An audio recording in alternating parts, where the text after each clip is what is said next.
نحمده ونصلي على رسوله الكريم أما بعد فقد قال الله تعالى وما خلقت الجن والإنس إلا ليعبدون أو كما قال رسول الله صلى الله عليه وسلم إنما بعثت معلما.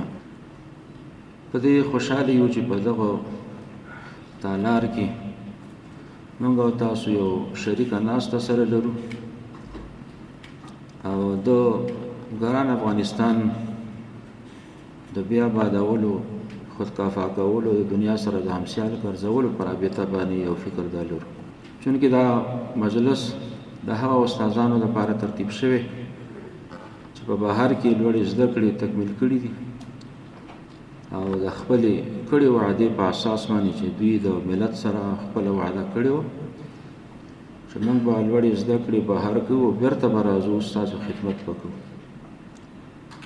دغه استادانو د ملت سره په خپلې کړې وعده باندې وفا وکړه، د وطن سره د محبت اظهار یې وکړو او په دې سختو شرایطو کې افغانستان ته راغله.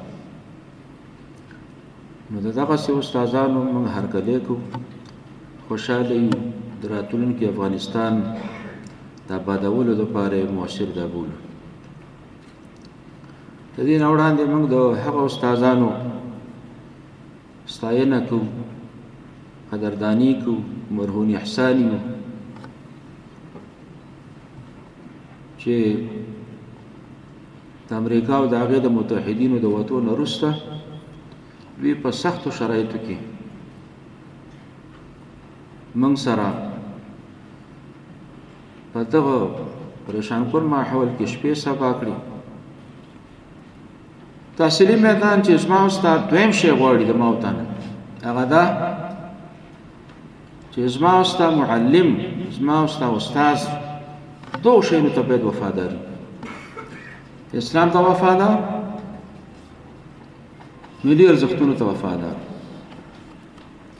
زما استاد او استاذ دغه فکروي چې ام اسلامي ارزښتونو ته وفاداري او ام ملي ارزښتونو ته وفاداري.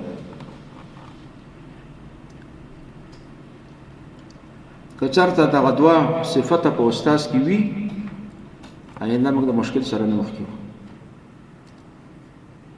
د افغانستان ولس په ما ته اعتماد کړی چې ما ته به ته بچي تربیه کړې.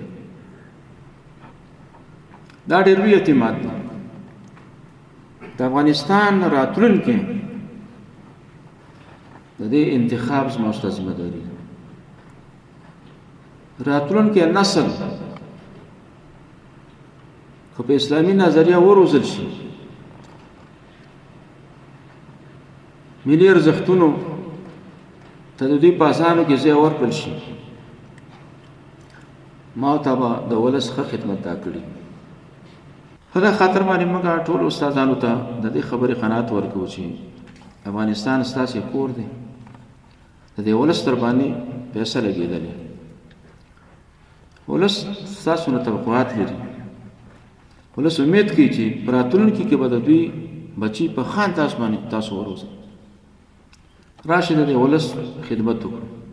دا یو میدان هم الحمدلله ګټلی، په دې بل میدان کې رانه کار غواړي. علمي میدان کې موږ ډېر شاته پاتې، کار رانه غواړي، په هغې کې به لاس سره ورکوو. موږ هر ټیم استادانو ته دا وینا کړې چې تاسو خپلې مشورې شریکولی شئ. د ټولو حاضرین نه مننه کوو. آخر دعوانا الحمدلله.